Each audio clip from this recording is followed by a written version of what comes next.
கர்நாடகாவின் பெல்லாரியில் நள்ளிரவில் ஏடிஎம்மில் கொள்ளையடித்தவர் கையும் களவுமாக காவலர்களிடம் சிக்கியுள்ளார்.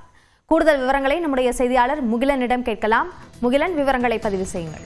அபிநயா, கர்நாடகாவில் இருக்கக்கூடிய பெல்லாரி மாவட்டத்தில் இந்த ஏடிஎம் அதாவது உடைத்து திருடக்கூடிய அந்த சம்பவ முயற்சியானது நடைபெற்றிருக்கிறது. இதில் மிக முக்கியமாக சுவாரஸ்யமாக நாம் பார்க்க வேண்டியது அந்த சிசிடிவி காட்சியில் அந்த ஏடிஎம்ஐ உடைத்த நபர் எந்த ஒரு சலனமின்றி அதை உடைத்து அதில் என்ன இருக்கிறது என்பதை பார்த்துவிட்டு அந்த பணம் வைத்திருக்கக்கூடிய அந்த பெட்டியை அவரால் திறக்க முடியாதால் மீண்டும் அந்த ஏடிஎம்ஐ மீண்டும் உடைத்த ஏடிஎம்ஐ மீண்டும் மூடிக்கொண்டு அதை வெளியே செல்லக்கூடிய அந்த காட்சியை நாம் பார்க்கிறோம்.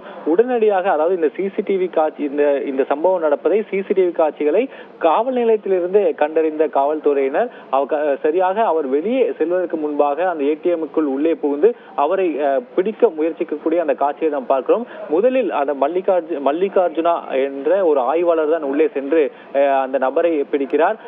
மல்லிகார்ஜுனாவை அவர் தள்ளிவிட்டு வெளியே ஓடி செல்கிறார். வெளியில் இருந்த மேலும் 2 காவலர்கள் அவரை மடக்கி பிடிக்கக்கூடிய அந்த காட்சி தற்போது சிசிடிவியில் பதிவாயிருக்கிறது.